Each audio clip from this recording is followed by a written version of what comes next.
Wall drawings date back thousands of years to ancient caves. Later, the Greeks and Romans inscribed their names and protest poetry on public structures. The graffiti we recognize today began in Philadelphia in the early 1960s and made its way to New York City by the end of that decade.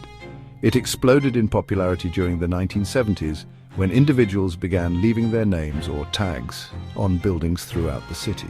By the mid-70s, subway trains became canvases for elaborate spray-painted pieces known as masterpieces, often obscuring windows completely. Initially, graffiti writers were often members of street gangs, using their creations to mark territory.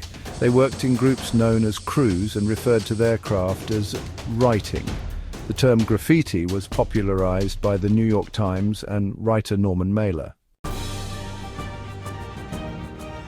As early as the 1970s, New York art galleries began showcasing graffiti pieces. However, while graffiti gained recognition as an art form, then Mayor John Lindsay launched the first anti-graffiti campaign. By the 1980s, stricter measures made it much riskier to paint on subway trains, prompting many graffiti artists to shift their work to rooftops or traditional canvases. The debate over graffiti's legitimacy continues.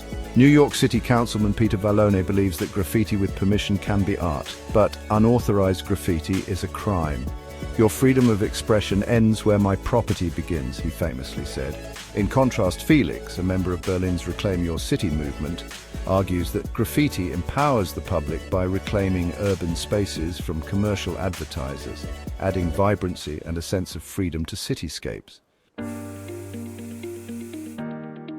Over the years, graffiti has launched a few artists into international stardom.